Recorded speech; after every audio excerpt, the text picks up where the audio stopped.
Nagbabala ang pag-asa sa mataas na panganib ng life-threatening storm surge sa loob ng susunod na 48 oras dahil sa Tropical Cyclone Juan. Inaasahang tataas ang tubig dagat at lalakas ang alon sa mga mababang baybayin ng Luzon at Visayas. Mahigit 3 metro ang posibleng storm surge sa Albay, Aurora, Cagayan, Camarines Norte, Camarines Sur, Catanduanes, Isabela, La Union, Pangasinan, Quezon at Sorsogon. 1 hanggang 3 metro sa La Union, Pangasinan at Northern Samar. 1 hanggang 2 metro sa Bataan, Batangas, Bulacan, Batanes, Cavite, Ilocos Norte, Ilocos Sur, Metro Manila, Pampanga, Zambales, Cagayan, Eastern Samar, Dinagat Islands at Surigao del Norte.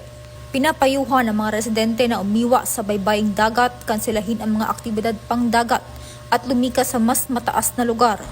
Patuloy na makinig sa mga update ng pag-asa at magipag-ugnayan sa lokal na DRRMO para sa kaligtasan.